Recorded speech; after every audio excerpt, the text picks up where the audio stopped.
उस तरह से मुझे बताना। हाँ, उस तरह से आज बताएंगे तो।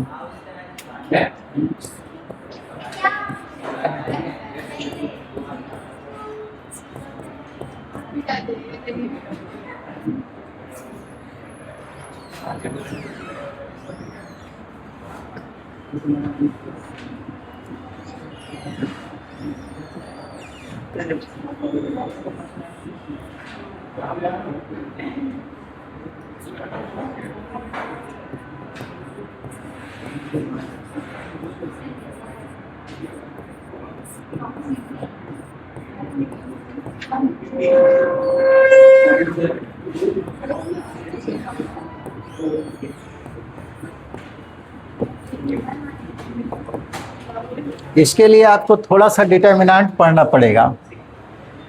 डिटर्मिनेंट बता देते हैं।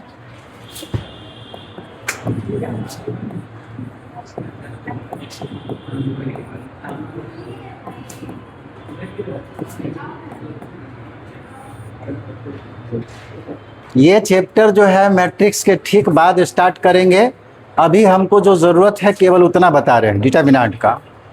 Determinant of second order.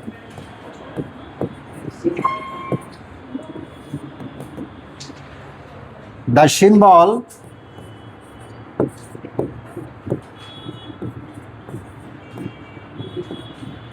Delta is equal to a b c d, मान लो यही है, या ऐसे भी लिख सकते हैं मैट्रिक्स में जो लिखते थे A11 A12 A21 A21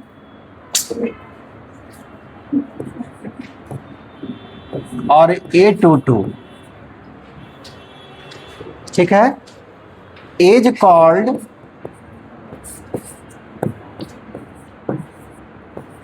A determinant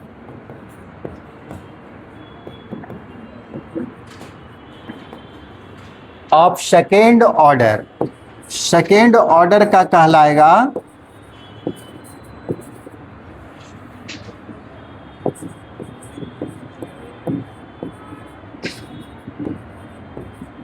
to cross two order का है।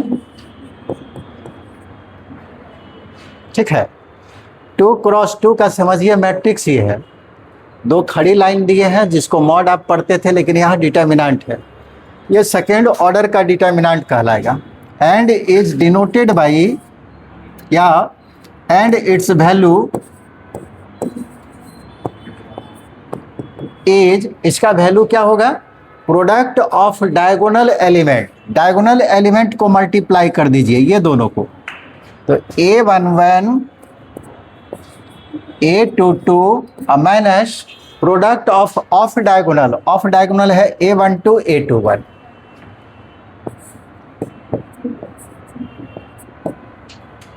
ये इसका वैल्यू होगा। ठीक है, जैसे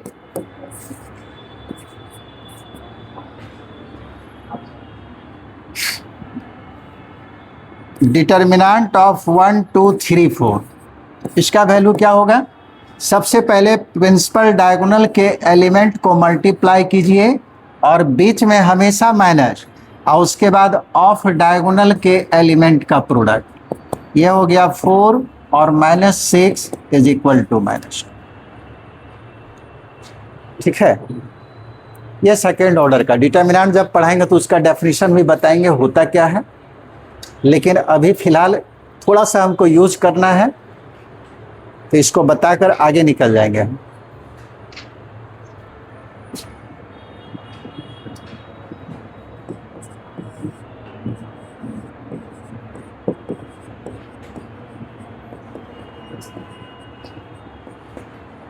determinant of third order.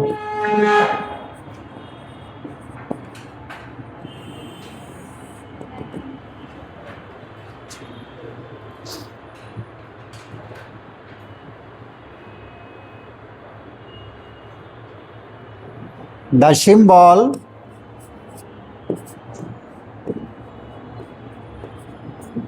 delta is equal to third order का जो मैट्रिक्स लिखते हैं वैसे ही लिखिए, A11, A12, A13, A21, A22, A23, A31, A32 और A33।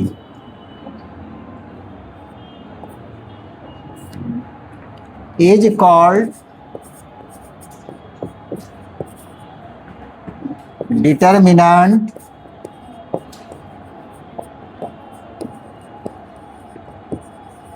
of third order।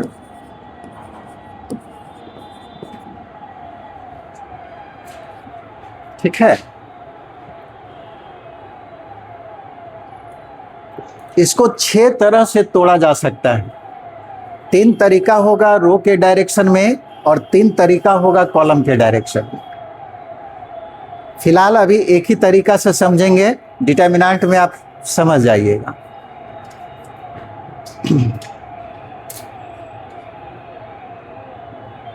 आगे बढ़े।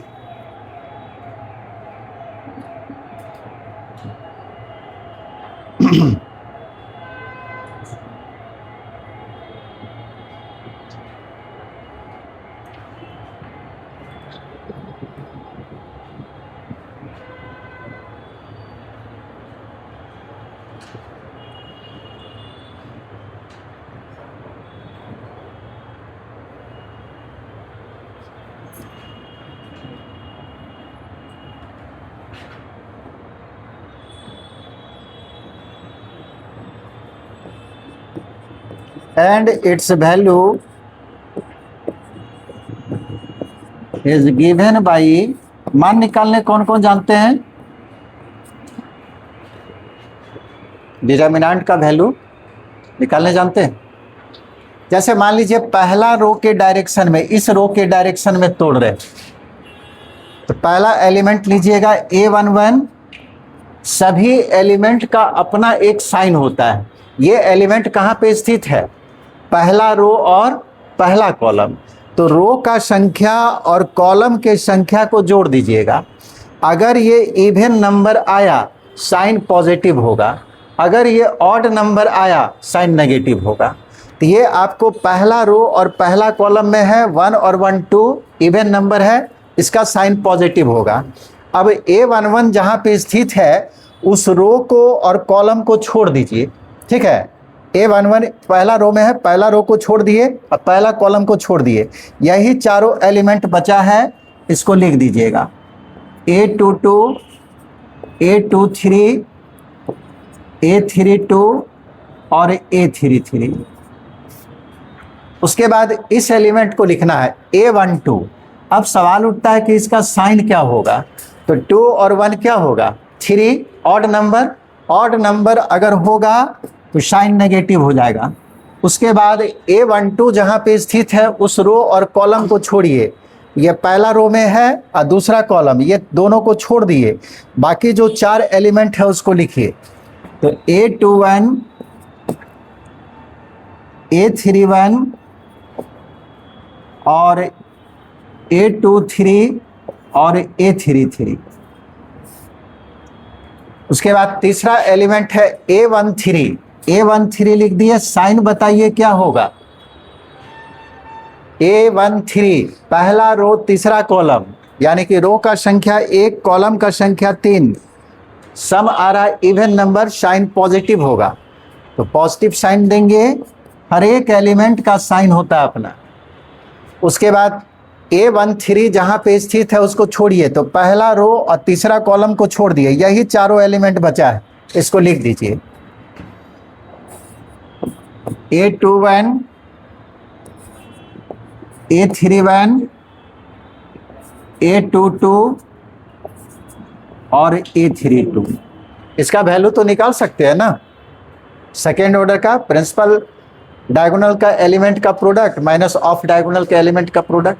ठीक है, ये पूरे वैल्यू निकल जाएगा। इसको क्या बोलते हैं? This is called expansion of determinant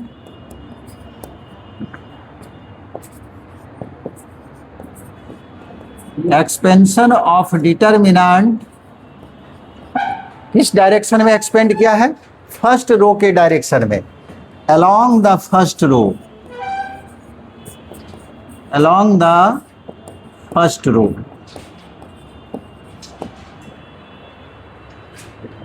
समझे इसको? अब मान लीजिए फर्स्ट कॉलम के डायरेक्शन में भी एक्सपेंड कर सकते हैं, सेकंड कॉलम के भी डायरेक्शन में। जो एलिमेंट आएगा उसका साइन केवल देते जाना है। एलिमेंट का साइन आप जानते हैं, जहां पे स्थित होगा उस रो को और कॉलम को जोड़िएगा। अगर नंबर इवन आया साइन पॉजिटिव, नंबर ऑड आया तो साइन नेगेटिव।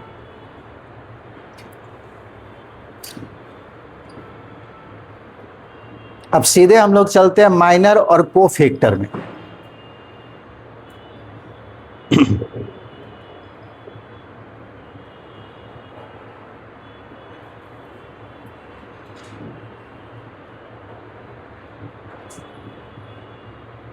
अच्छा, एक इसको एक्सपेंड करके दिखा दे रहे हैं, मतलब एक छोटा सा डिटर्मिनेंट लेकर थर्ड ऑर्डर का, उसके बाद माइनर कोफैक्टर। हो गया सबका?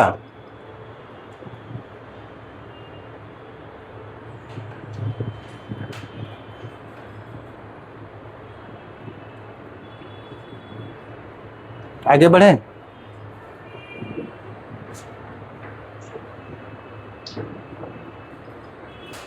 Expansion of determinant along the first row, along the first row.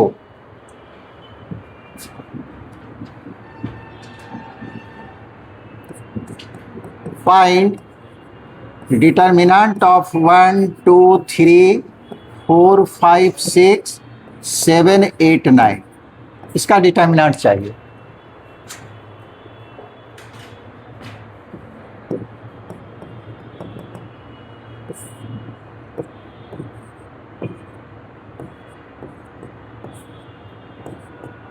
Sign ऐसे भी लिख सकते हैं, पॉजिटिव नेगेटिव, पॉजिटिव अल्टरनेट ही चलता है। 1 लिए, 1 जहां पे स्थित, 1 का साइन पॉजिटिव होगा, ठीक है। जहां पे स्थित है उस रो को, कॉलम को छोड़ दिए, क्या बचेगा? 5, 8, 6, 9। उसके बाद 2 का साइन बताइए जी। 2 का साइन कहाँ पे स्थित है? पहला रो दूसरा कॉलम, रो का संख्या 1, कॉलम का संख्या 2, 2 1 3 होगा, साइन नेगेटिव। और 2 जहां पे स्थित है उस रो को, कॉलम को छोड़ दिए, तो बचेगा 4, 7, 6, 9 प्लस उसके बाद 3 का साइन पॉजिटिव होगा क्योंकि पहला रो तीसरा कॉलम में, तो 1 और 3 4 हो गया, इवन नंबर। और 3 जहां पे स्थित है उसको छोड़ दिए, रो को कॉलम को, तो बचेगा 4, 7, 5, 8, 4, 7, 5, 8। अब इसको तोड़ दीजिए। 1 या 9 पचे 45 और -6 8 48, -2 या 4 9 जा 36 और -42, 3 4 8 जा 32 और -35। ऐड कर लीजिए, ये हो गया -3, या कितना आएगा जी? -6, माइनस माइनस प्लस 12, और ये हो गया आपको 3 यानी कि 9 हो जाएगा, यानी कि 12 - 12 इज -9 होगा ना, इज इक्वल टू 0। इस तरह से तोड़ेंगे, किसी भी डायरेक्शन में तोड़ सकते हैं, ठीक है। अब आइए मेन जो हम लोग को पढ़ना है, माइनर, कोफैक्टर, एडजॉइंट, तब पहुंचेंगे हम लोग इन्वर्स में।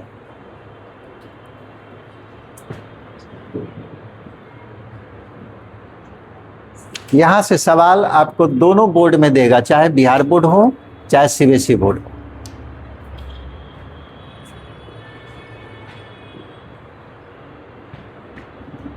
हो गया?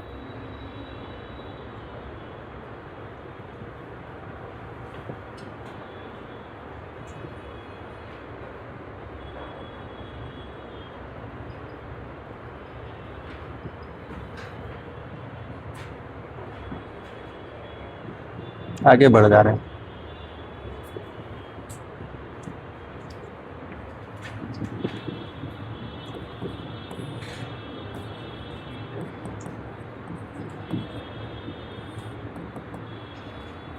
Minor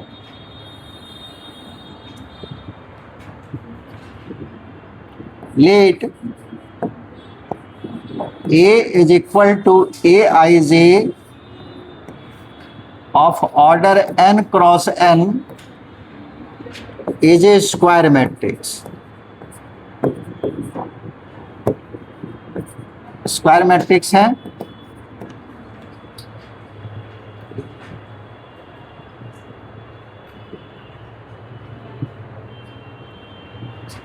Then the value of determinant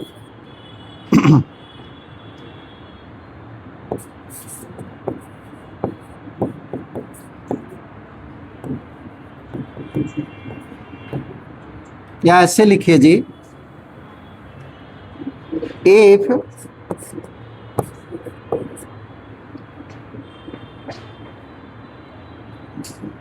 we delete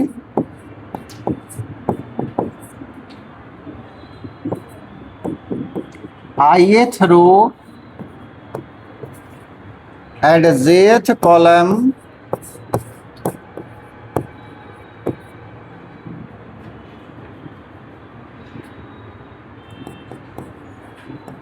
then we get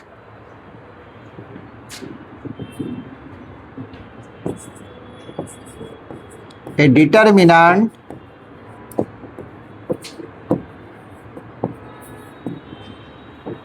of n minus 1th order। जितना ऑर्डर रहेगा, एक रो एक कॉलम को हटा दिए। If we delete ith row and jth column then we get a determinant of n minus 1th order। The value of this determinant, इस determinant का जो मान होगा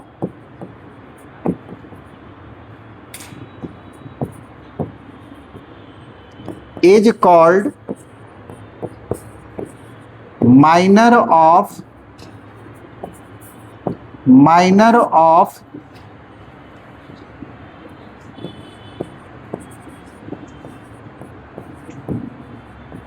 एलिमेंट Aij। जितना हार्ड है उतना है नहीं, थ्योरेटिकल में लिख दिए, वैसे तो हार्ड लग रहा है। Aij का माइनर कहलाएगा। कहने का मतलब Aij कहाँ पे स्थित है? ith रो और jth कॉलम में। तो ith रो और jth कॉलम को हटा दीजिएगा तो एक नया डिटर्मिनेंट मिलेगा। उस डिटर्मिनेंट का जो मान होगा वही आपको माइनर कहलाएगा। It is denoted by,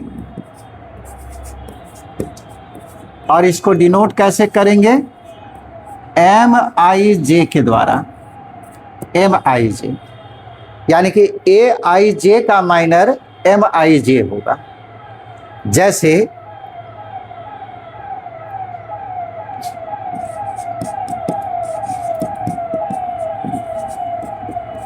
find the minor of each element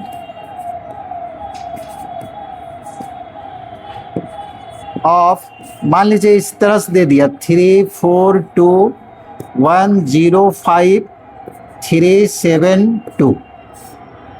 इसमें 9 एलिमेंट है। प्रत्येक एलिमेंट का आपको माइनर निकालना है। जितना एलिमेंट डिटर्मिनेंट के फॉर्म में, ठीक है, मैट्रिक्स के फॉर्म में भी दे सकता है, क्योंकि प्रत्येक स्क्वायर मैट्रिक्स का डिटर्मिनेंट निकलेगा। तो अगर हम बड़ी ब्रैकेट डाल देंगे तो यही मैट्रिक्स बन जाएगा। अब इसमें जितना एलिमेंट है सबका माइनर निकालना है। तो हम एक दो को निकाल के दिखा दे रहे हैं।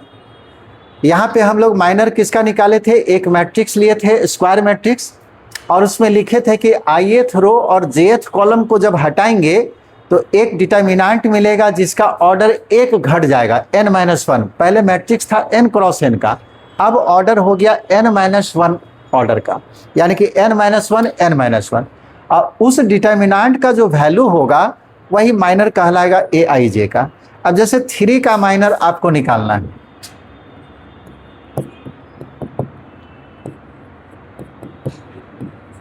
माइनर ऑफ 3, बताइए 3 कहाँ पे स्थित है? पहला रो पहला कॉलम, तो इसका सिंबल होना चाहिए M11। ठीक है, पहला रो पहला कॉलम, और पहला रो पहला कॉलम को हटा दीजिए, ये पहला रो अब पहला कॉलम को हटा दिए, तो देखिए सेकेंड ऑर्डर का आ गया 0752, 0752। अब इसका डिटर्मिनेंट निकाल लीजिए, 0 में 2 से गुना किए 0, और 5 में 7 से गुना किए -35, इसका माइनर हो गया। ठीक है, अब जैसे मान लीजिए 5 का निकालना चाहते हैं, हम लगातार नहीं निकाल रहे हैं, केवल सिखा दे रहे हैं। माइनर ऑफ 5, सिंबल बताइए 5 कहाँ है? ये 5 कहाँ है? दूसरा रो तीसरा कॉलम, तो सिंबल इसका क्या होगा? M, दूसरा रो तीसरा कॉलम। अब दूसरा रो और तीसरा कॉलम को हटाइए, ये दूसरा रो हट गया और तीसरा कॉलम हट गया, तो बचेगा क्या? 3 4 3 7,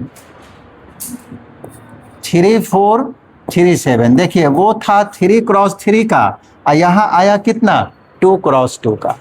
मैट्रिक्स लिए थे n क्रॉस n का, और जो डिटर्मिनेंट निकला वो n-1 का, एक कम आएगा।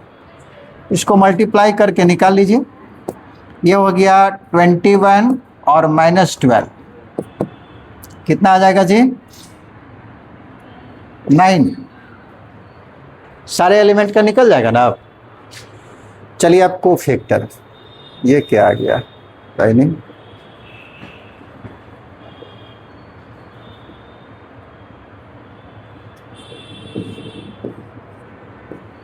3 1, ये क्या दिए थे? 5।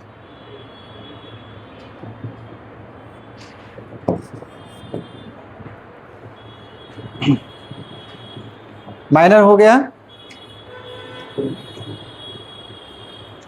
अब है कोफैक्टर क्या होता है? जैसे A11 कोई एलिमेंट है तो इसका माइनर को डिनोट करेंगे M11 के द्वारा। A32 कोई एलिमेंट है जो तीसरा रो दूसरा कॉलम में है, इसका माइनर को डिनोट करेंगे M32 के द्वारा। ठीक है, तो यहाँ पे Aij का माइनर निकाले थे तो उसका सिंबल बना था Mij। क्या कर रही, आगे बढ़े?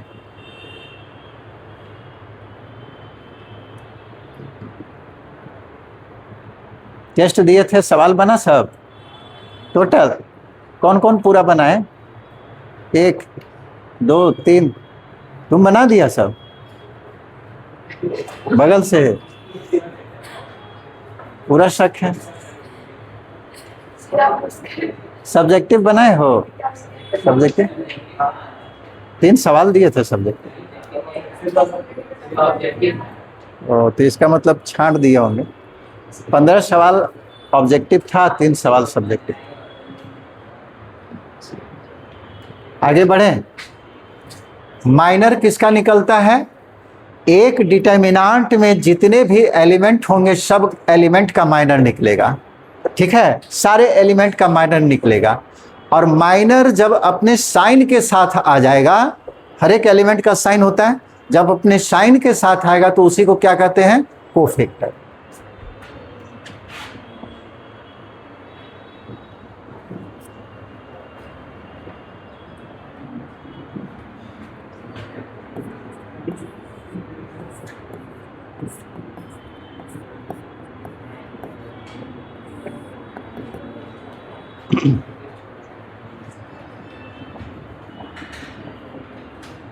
Let A is equal to Aij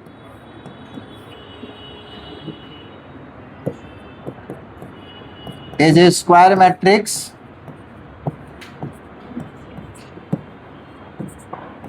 और प्रत्येक एलिमेंट का कोफैक्टर भी होगा।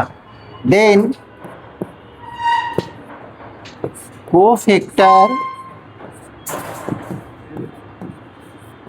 Of element a I j, general element का ही बता रहे हैं। Cofactor of element a I J is denoted by, cofactor को डिनोट किया जाता है, एलिमेंट यही है, इसी का कोफैक्टर, इसका कोफैक्टर को डिनोट करेंगे कैपिटल ए आई जे के द्वारा, और कुछ किताब में आपको सी आई जे के द्वारा भी रिप्रेजेंट किया जाता है। दोनों में से कोई एक रिजल्ट। क्या कर रहा है जी? Cofactor of A I J is denoted by capital A I J या C I J and is defined as, और इसका डेफिनेशन क्या होता है?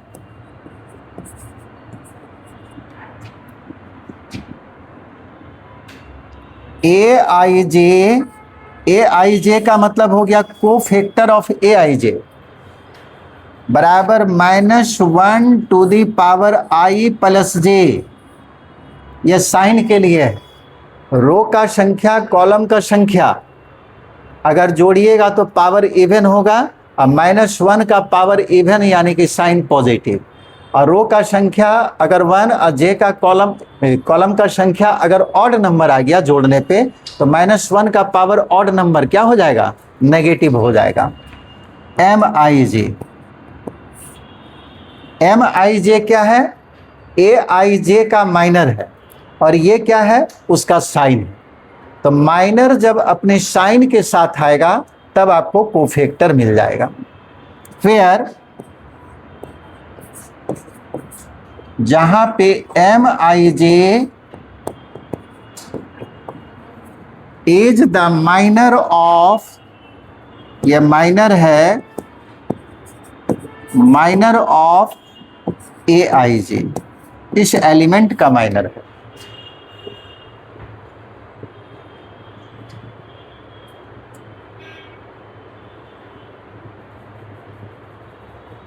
जैसे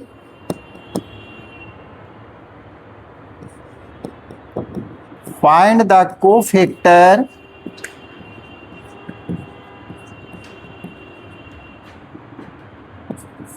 of each element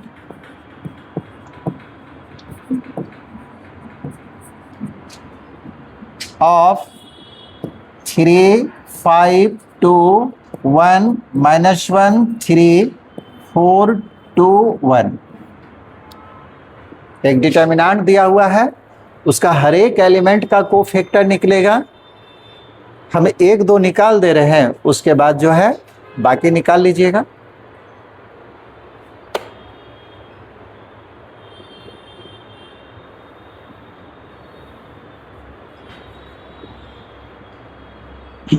जो जानते हैं निकाल सकते हैं।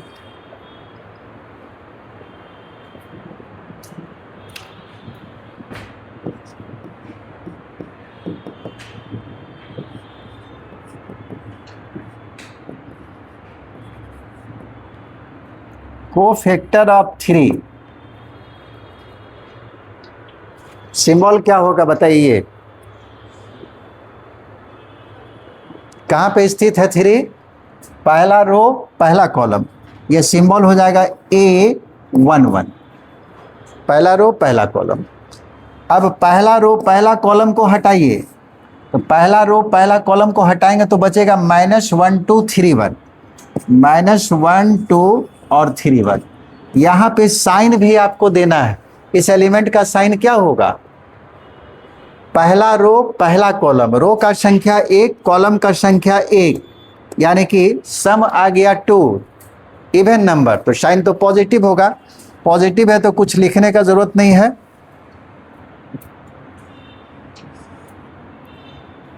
और इसका वैल्यू निकाल लीजिए। -1 को 1 से मल्टीप्लाई करेंगे, -1 बीच में हमेशा नेगेटिव, और ये 6 बराबर -6। दूसरा कोफैक्टर ऑफ 5,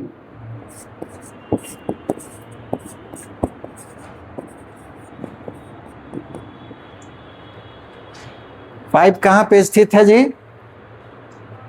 पहला रो दूसरा कॉलम, सिंबल क्या होना चाहिए? A12, ठीक है, बराबर साइन बताइए इसका। नेगेटिव होगा क्योंकि 1 और 2 3 हो गया नेगेटिव साइन। और पहला रो दूसरा कॉलम को हटाइए, ये पहला रो हट गया, दूसरा कॉलम हट गया, तो बचेगा 1 3 3 1, 1 3 और 3 1 बराबर माइनस, मल्टीप्लाई कीजिए 1 और -9 बराबर -8 बराबर 8। साइन लगता है अभी भी दिक्कत हो रहा है। 5 कहाँ पे स्थित है उसको देखिए। 5 कहाँ पे है?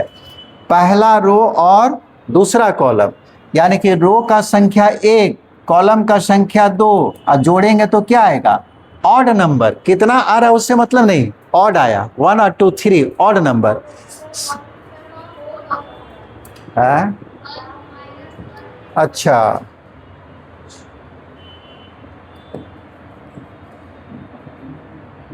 ये वाला 4 होगा ना, तो 4 होगा, तो ये तो हो गया, छोड़ो,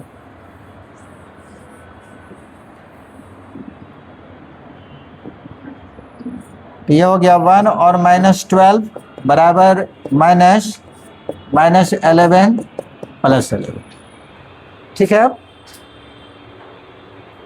एक और निकाल रहे हैं, ये जानबूझकर निकाल रहे हैं कि ऐसा क्यों निकाल रहे हैं। इसका डिटर्मिनेंट आप निकाल के देखिए कितना आता है। इसका डिटर्मिनेंट एक स्टूडेंट को निकाल लो ना, इसका डिटर्मिनेंट बताओ तो कितना है। एक रिजल्ट मतलब हमको लिखाना है, इसीलिए एक ही डायरेक्शन में सबको निकाल रहे हैं।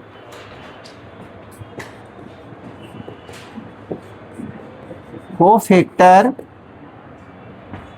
ऑफ 2, इसका सिंबल होगा A13। साइन तो पॉजिटिव हो गया, 3 1 4, और पहला रो तीसरा कॉलम को छोड़ दीजिए तो बचेगा 1 4 -1 2, 1 4 -1 2, 2 बीच में माइनस, आइए -4 बराबर 2 + 4 = 6। कितना आया जी? डिटर्मिनेंट बताइए।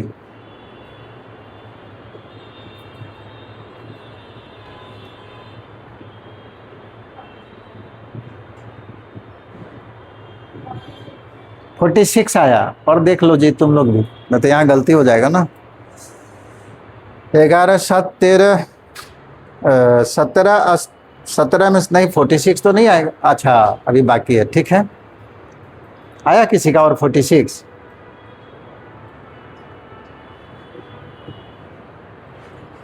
देखिए यहाँ बता दे रहे हैं।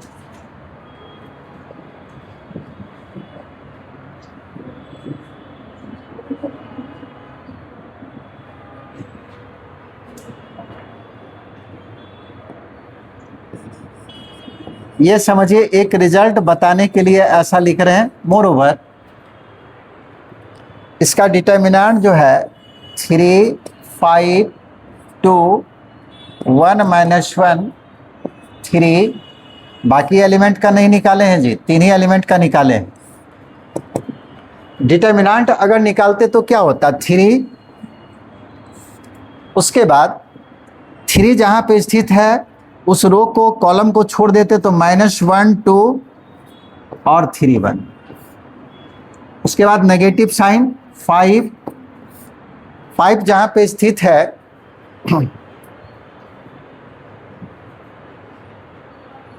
एक मिनट,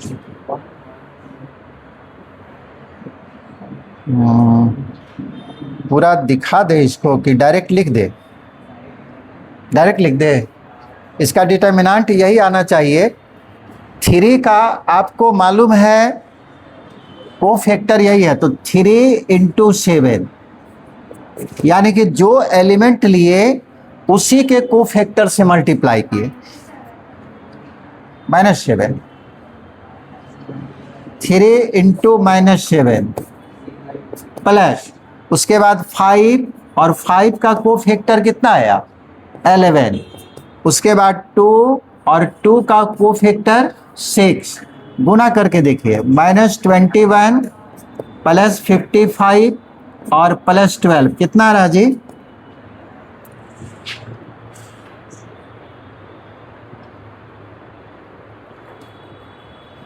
5 और 7 7 हो गया और ये हो गया 6 और -21 बराबर 646 आ गया उसके डिटर्मिनेंट के बराबर। यहाँ से रिजल्ट आपको क्या मिला कि कोई भी एलिमेंट हो और उसी के कोफैक्टर से मल्टीप्लाई करके अगर ऐड करेंगे तो वैल्यू उसके डिटर्मिनेंट के बराबर हो जाएगा। ठीक है, ये रिजल्ट हमको मिला। तो चलिए नोट करवाते हैं।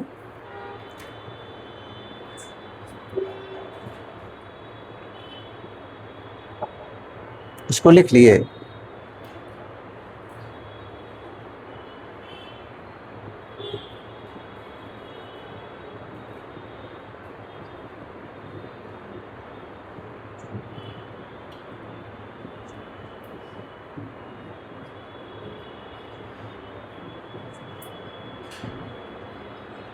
आगे बढ़े जी।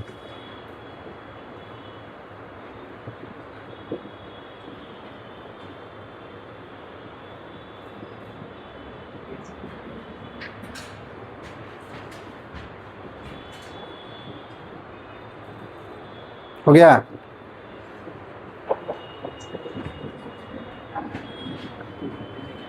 ये रिजल्ट बता रहे हैं। मान लीजिए कोई डिटर्मिनेंट आपको दिया हुआ है A11, A12, A13, A21, A22, A23, A31, A32 और A33। देन पहला रिजल्ट A11 एलिमेंट है और उसके कोफैक्टर से मल्टीप्लाई किए, फिर दूसरा एलिमेंट A12 उसके कोफैक्टर से मल्टीप्लाई किए और उसके बाद A13 और उसके कोफैक्टर से मल्टीप्लाई किए। यह वैल्यू जो है उसके डिटर्मिनेंट के बराबर हो जाएगा। इसका मान, इसका डिटर्मिनेंट को डेल्टा से डिनोट किए हैं, डेल्टा के बराबर होगा। समझे इसको? ऐसा नहीं कि उसी का है। आप मान लीजिए कॉलम लेना चाहते हैं तो A12 इसके कोफैक्टर से मल्टीप्लाई किए,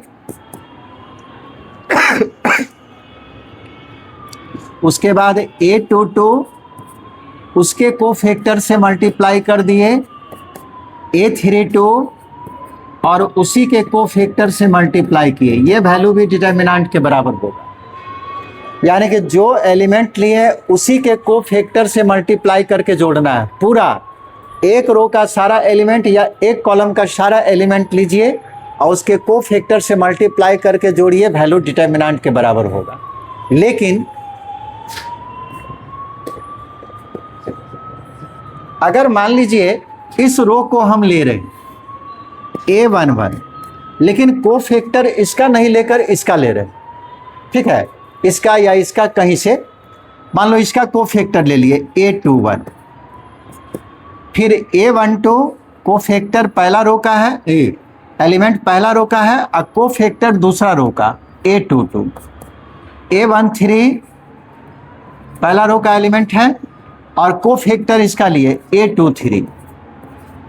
तब इसका वैल्यू क्या होगा 0 आ जाएगा। यानी कि एक रो का प्रत्येक एलिमेंट को मल्टीप्लाई करना है दूसरे रो के करस्पॉन्डिंग कोफैक्टर से, तब उसका सम हमेशा 0 होगा। एक और लिख लो कॉलम में, मान लो A13 एलिमेंट है, कोफैक्टर यहाँ से ले लिए A11, A23 एलिमेंट है थर्ड कॉलम का, कोफैक्टर A21, A33 और कोफैक्टर A31। इस केस में भी डिटर्मिनेंट उसका वैल्यू 0 आएगा। समझ में आया? ये एक रो का एलिमेंट लीजिए और उसी का कोफैक्टर से मल्टीप्लाई करके जोड़ेंगे, वैल्यू डिटर्मिनेंट के बराबर। लेकिन दूसरे रो या कॉलम के कोफैक्टर से मल्टीप्लाई करके ऐड कर देंगे, वैल्यू 0 आ जाएगा। यह बहुत ही इंपॉर्टेंट रिजल्ट है, इसको याद रखिएगा। इस पर जेई में सवाल भी पूछा है 2025।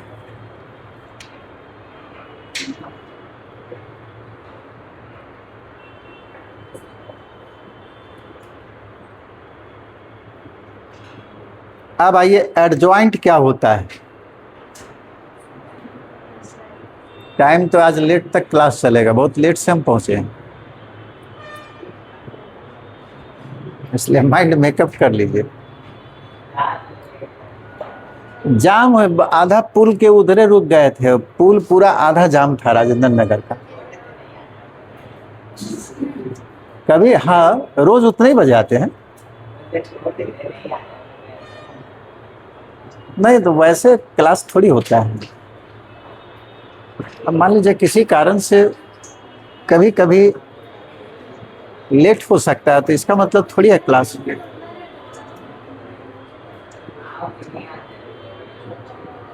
क्या क्या हम नहीं, अभी को एडजॉइंट पढ़ाएंगे, उसके आगे भी पढ़ाएंगे, तब छोड़ेंगे, टाइम से छोड़ेंगे। चलो लिखो जल्दी से, टाइम नहीं पास कर।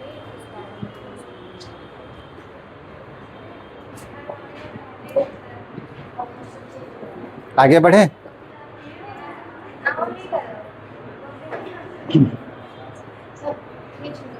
यह समझ में आ गया? किसी एक रो का एलिमेंट और उसी के कोफैक्टर से मल्टीप्लाई करेंगे, वैल्यू डिटर्मिनेंट के बराबर। ये डिटर्मिनेंट का वैल्यू है, यानी कि इसका डिटर्मिनेंट निकालेंगे, जो वैल्यू आएगा वही ये लिखा हुआ, उसी को हम लोग डेल्टा लिए थे।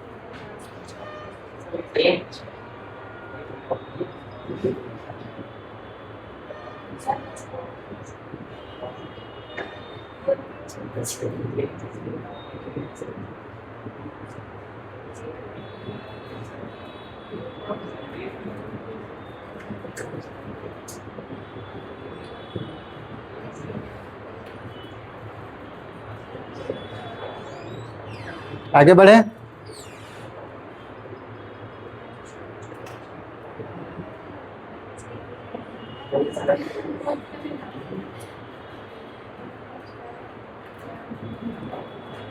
चलिए, अब है अगला टॉपिक, एडजॉइंट।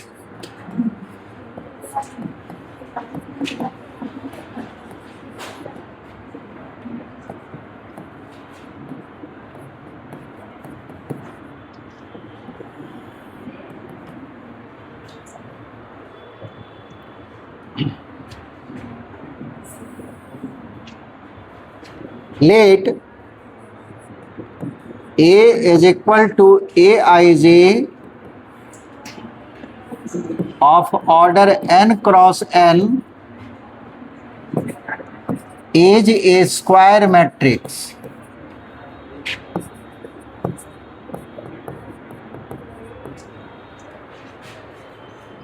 and इसी में मान लीजिए and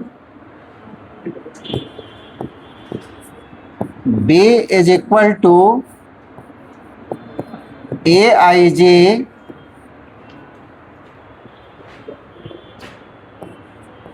be a matrix of cofactors. ये कोफैक्टर का मैट्रिक्स बनाए, कोफैक्टर्स ऑफ करस्पॉन्डिंग एलिमेंट